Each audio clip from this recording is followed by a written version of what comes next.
Hey everyone, we're here with the amazing Wyatt. You may remember him as we shouted out to him quite a lot in the older shows. He's a bit of a fan of ours and we're a fan of his. Does that sound about right there? Yeah, that's absolutely right. Awesome. So you are one of the head writers over at Marvel? Is that right? Yeah, I'm, my writing partner, Kevin Burke, and I were the head writers for Season 2 of Marvel's Avengers Assemble from Marvel Animation Studios, and then we are currently the head writers for Season 4 of Ultimate Spider-Man, which is debuting this week on Disney XD in the US, and so we're launching the new season, Season 4. Yeah, no, I've watched a little bit of the Ultimate Spider-Man. I'm a pretty big Spidey fan. I love the comedic approach that they've gone with it so far. Yeah, I think that's something that really, we had nothing to do with developing the show originally. It was a group of guys called Man of Action, a bunch of comic book creators, four of them that together go by the name Man of Action, and they developed it with Paul Dini and with Brian Michael Bendis for Marvel Animation Studios, and they did want to kind of like the last version, which was an excellent show called Spectacular Spider-Man that a guy named Greg Weisman ran, was fantastic, but they wanted some separation between the two shows, and so they came up with this kind of faster-paced sort of comedy approach and the angle with S.H.I.E.L.D., and so it's a fun version of Spidey. Kevin and I started as freelancers in the second season of that show, and then did a couple of episodes third season, and then finally got asked to run the fourth season. So we think it's a pretty special season. We got to do some stuff that I think that they didn't let the other seasons do because we've been on the air longer, so they're getting laxer about what they're letting us get away with. That's always good though when they give you a little bit more freedom compared to being a lot more restraining on it. Absolutely true. I actually saw there was a picture going around on the internet. It was the Avengers one, and it must have been during the credits, maybe the intro or the outro ones.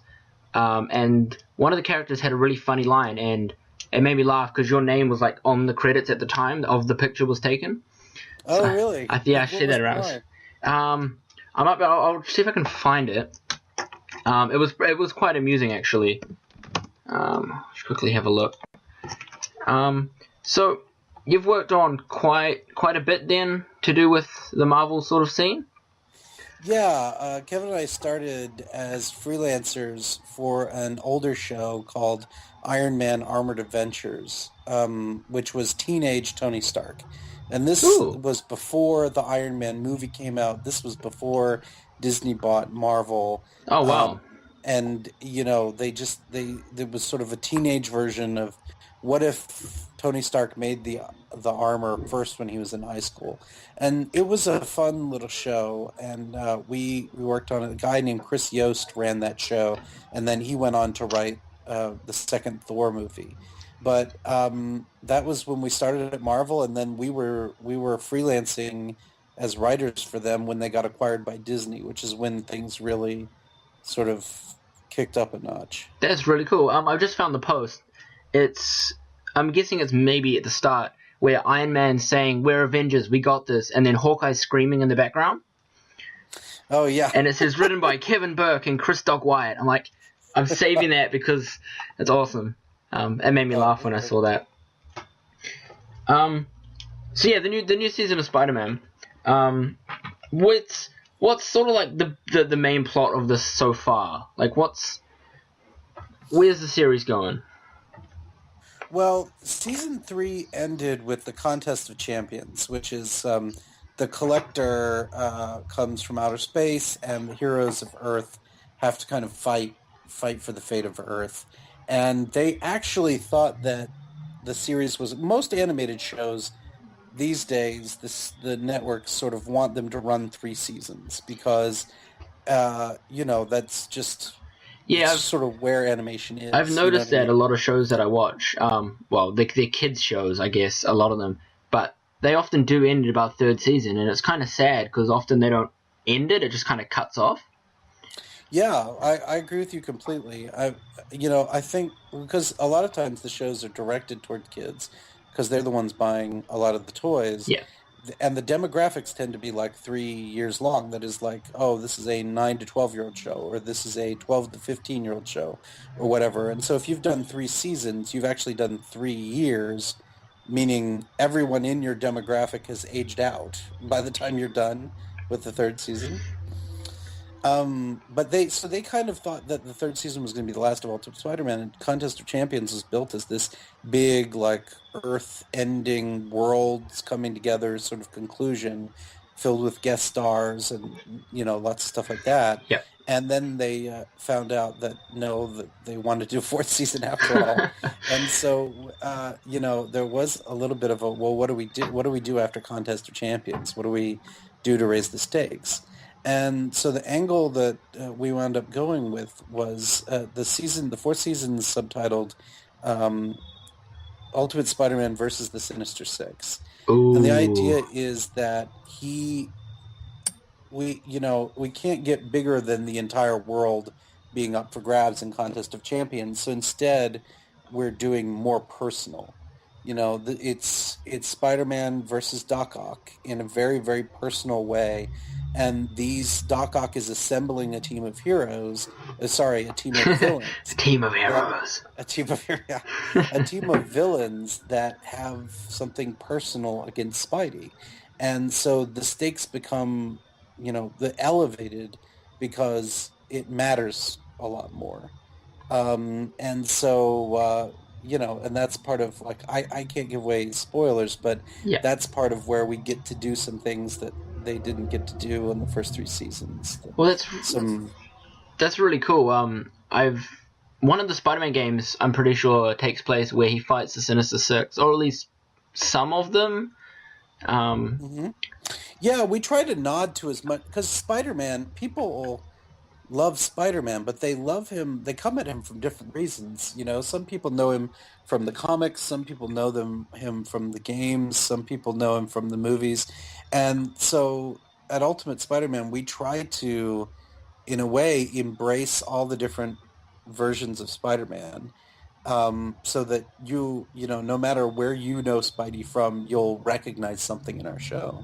That's really cool that you've actually looked at the whole range of them, because there are a lot of shows out there that sort of focus on like one aspect of it, whether it's a kids show or they're like basing it more towards the darker side of things. They never really grasp the entire package. Yeah, I agree. I agree. So you've obviously worked a little bit with other Marvel characters. Then who's your favorite Avenger? I've got to ask this. My favorite Avenger. Well, it's Iron Man, isn't it? I mean, it's sort of got to be. Yeah, I think it's probably one of the main favorites of most people. He's probably the Yeah, biggest out there at the moment. yeah, he's pretty fantastic. He is fantastic. Did you know there was an anime based on Iron Man? Yeah, I was aware of it. Madhouse did, right? Yeah, I think so. Me and File used to be on the show. Watched it a while ago accidentally on Netflix or something along those lines, and Mm-hmm. we had a great time watching it because it makes Tony Stark is almost like the villain in it. Like he comes across as a lot of a darker character. Mm-hmm. Um, Yeah, yeah. I love when one of the great things about the Marvel universe is that you can really take the characters in so many different directions, and still stay true to them. Like the fact that Marvel is doing these live action shows on Netflix that are yes, very, very dark, but at the same time you've got like Guardians of the Galaxy, which was a very funny movie. It was not a very dark. I It enjoyed was that dark. movie very much. Yeah, it was a lot of fun, and you can push these characters in a lot of different ways. I'll tell you that I was in a story summit for Avengers Assemble Season 2, and we when we do these summits, basically it's us and some some other writers, and we put a writer's room together, and then we break stories all day. We try to, over the course of like 2 days, we try to break stories for 6 episodes, right? So it's been a pretty exhaustive day. We've been in this conference room for about 12 hours breaking Avengers stories. And I walk out in the hall, and there's this nice Japanese lady named Yorika, who says, "Oh, hi, Doc. We had worked together on this show called Monsuno." And I'm like, "Oh, Yorika, what are you doing here?" She's like, "I'm on Avengers." And I said, "Oh, that's great. You're on our show? What are you doing for us?" She goes, "No, no, no, no, not your Avengers. Avengers Disc Wars." And I was like, what is that? Apparently, there is this Japanese Avengers show called Disc Wars, which Ooh. is a little bit like Avengers Pokemon, where like What? yeah, like these kids wind up catching Marvel heroes in like discs of some kind, and then they throw them so they can battle each other and stuff.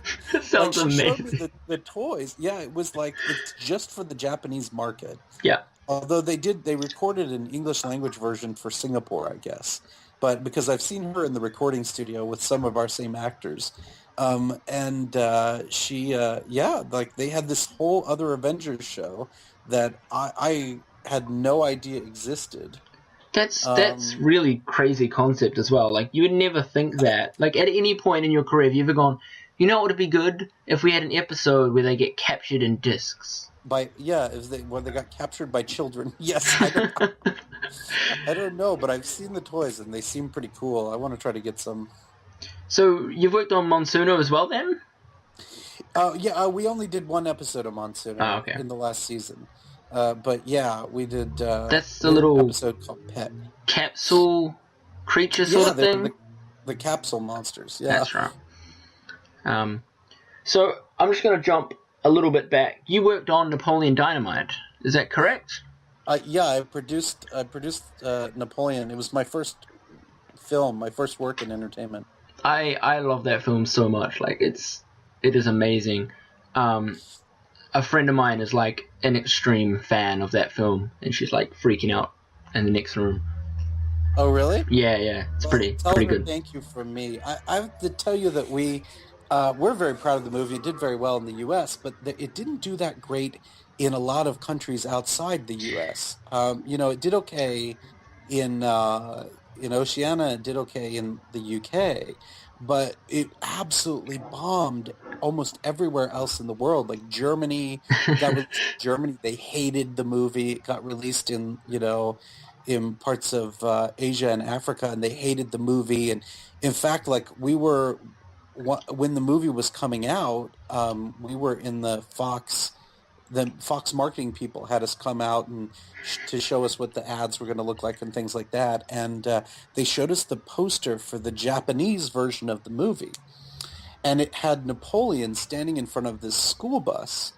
And we were like, what's the deal with that? It's the bus from the beginning of the movie. But we're like, why is the bus on the poster? And they said, well, the thing is, in Japan, the movie's going to be called Bus Boy. And we said, well, why? And he said, well, because in Japan there was this very successful Japanese teen romantic comedy called Train Boy, and it's about this kid who lives in Tokyo, and he takes the train to school every day, and he sees this girl, he falls in love with her, but he only sees her twice a day on the train, right? And everybody loves this movie, Train Boy, and the Japanese distributor kind of felt like the only way anyone would ever watch Napoleon Dynamite is if they thought it was an American remake of Train Boy. That's fantastic. Yeah. So Bus Boy was released in Japan. Apparently did very, very badly. Uh, And I would, I think, be very mad if I thought I was seeing a romantic comedy remake of Train Boy and got Napoleon Dynamite. I would be a very mad Japanese viewer. I can see where the barrier there could come into play and cause a few issues. Yeah. I guess it just comes down to the type of comedy that we enjoy, like Yeah, I should say. Yeah, I think Napoleon is maybe a guy you have to know him in order to think the Yeah. movie's funny. No, I definitely enjoyed that movie. So yeah, thanks for coming and having a chat. Um, Hey, listen, thank you for having me on basically the coolest radio show on earth, as far as I can tell. Stop it. So it's Ultimate Spider-Man. Is that what it's Ultimate called then? Spider-Man Season 4, Ultimate Spider-Man versus the Sinister Six. All right, we'll find a totally legitimate link and put it in the somewhere for people if they want to check that out when it comes out. I would say it will come out here on Sky, on the Disney channels, whatever they are now, because there's like a bunch of them, and I don't have Sky. I don't even watch TV, but I'm sure it'll come out here, and everyone listening can be like, I know all about it now. Awesome. Well, great. When it comes out, great. Any way that people can get their hands on it, I'm happy for them to see it. Awesome. Thanks for that, dude. So yeah, check it out. Thanks for having It'll me be on. awesome. Longtime fan. Oh yeah, cool, dude. All right, thanks for coming. Hope you enjoyed it. I hope everyone listening checks it out, and yeah, good stuff. Appreciate it, man.